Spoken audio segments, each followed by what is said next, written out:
Grupo nga Community of Responsible Pet Enthusiasts o KONCORPE upod sa pila ka mga ahensya sa gobyerno ang nagbuya sang 3 ka mga manog.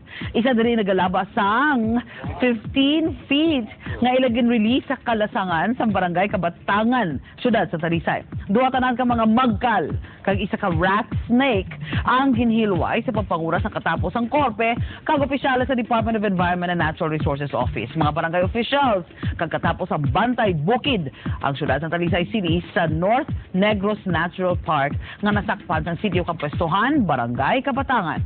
Ang mga manog ang gin-turnover sadto sa pila ka mga individual sa korpe nga mong nagtatap antes inigin release sa kalasangan. Ang korpe kag mga opisyales ng DNR ang nagalaong nga pinaagi sa ilang ginhimo.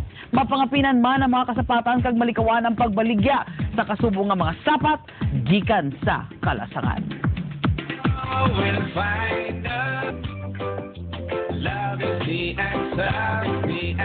Okay, mga amo ni mga balita partner doon na hidlaw ko ka partner di halandon kay iyag ni dalan mo kasi yan environment kay para ma-maintain sa kunong sa gyapon ang ecosystem ang balance.